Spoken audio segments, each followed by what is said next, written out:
I heard someone say that in America, the voices we hear in our heads are painful, but in other parts of the world, they're encouraging. And it's kind of like holding hands. Well, kind of not really, but like it reminds me of like what we think about when we hold hands. You know, in other parts of the world, we can hold hands with our friends, but here, you know, we don't really hold hands unless like we're regularly touching genitals. And like we scrutinize our friendships and our loves, and we're told by the voices, you know, not to trust anything. And it's really heavily conditioned by the way we consume, by like inhaling and like shitting and inhaling and shitting, and like, and we're not really tasting, you know. We're just taking art and we're turning it into a product, constantly taking ideas and each other and just draining them without any care for like, or respect for what that thing is. And it's to me, it's really heavily implied by this process that none of us are important, so nothing we do is important, so nothing we'll get to do is important, so we get to do whatever we want. You know, we can hold someone's hand and tell them we love them, or we can hold their hand to keep them from getting away. And to me, that's really dangerous, because that means we can do whatever we want to each other, and who cares? So for a really long time, I didn't trust anything. You know, I didn't trust it when someone held my hand and told me they loved me, or that I was good, or that I could be great. You know, to this day, hand-holding makes me really, really, really nervous. It makes me feel like I'm going to be used and abused. The first time I can recall this feeling was with the first boy when I was really young. I had a crush on him.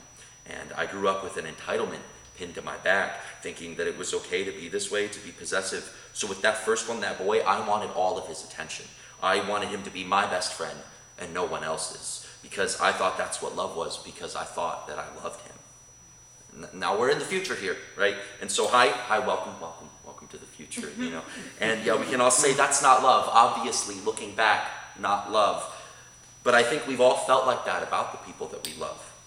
You know, they're cool, and we want to be cool with them, so we hang on to them. You know, sometimes we just hang on too tight. And eventually, you know, I grew up with this, and my mom became the single mother disciplinarian, and she didn't know how to do that. She didn't prepare for that. And I was difficult at this point, and I figured out I could get away with whatever stupid thing I was doing most of the time, so I did stupid things, you know. I'd call my sister a fat cunt. I would, I'd set shit on fire and just like, walk away. Or the worst thing that I would do is I'd lie about all of this. And after a while of being an asshole, a liar, the only way Skippy, my mom, was getting me to behave was by scolding me. And what Skippy would say was, that's not what cool people do, when I was being cruel. Or that's not what cool people do when I disagreed with her. Or that's not what cool people do when I expressed myself in a non-ideal way. Cool people do this. You want to be cool. To Skippy, the ideal thing was to be cool, and to me, the ideal thing became being cool, and to possess coolness, to be ideal. And I took that, and I ran with it. If I did something good, I wasn't just good or nice. If I helped someone, I was cool. And that perversion quickly perverted into, if I do something cool, I'm good. If I was funny, if I was smart, if I won, I was good. And what that thinking does is it makes you abusive of the people you think you love so much, when really you love them only a little bit, because the love, the trust, is suffocating in your grip. The love you feel for them can't bloom. It can't grow.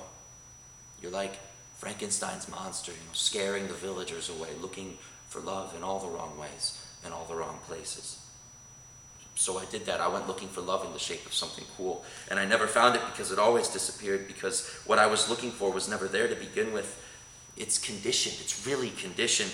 And since all these people I thought were cool left me, I thought it was cool to be someone, leave someone, to let go of their hand, to toss them aside. I knew it wasn't good to use someone, but by that point, the being good part didn't even matter, because I was so afraid everyone was going to leave me, and I couldn't do anything to stop it, no matter how hard I held onto their hand, because I couldn't do anything to stop myself. But I can see it now. With enough help, I've found light, and I'm very thankful for it. I look back at my hurt, and I know why it's there. And I regret, and I'm ashamed. But now that I can see something real, this reason, I can have a real reason. To this day, my palms still sweat when I hold someone's hand, and I'm afraid they're gonna leave. To this day, I believe I'm not really that cool, but I'm learning to trust and to hold someone's hand, as if I'm gonna lose it when I let go, but that's okay. And that terrifies me, but it finally makes me really happy.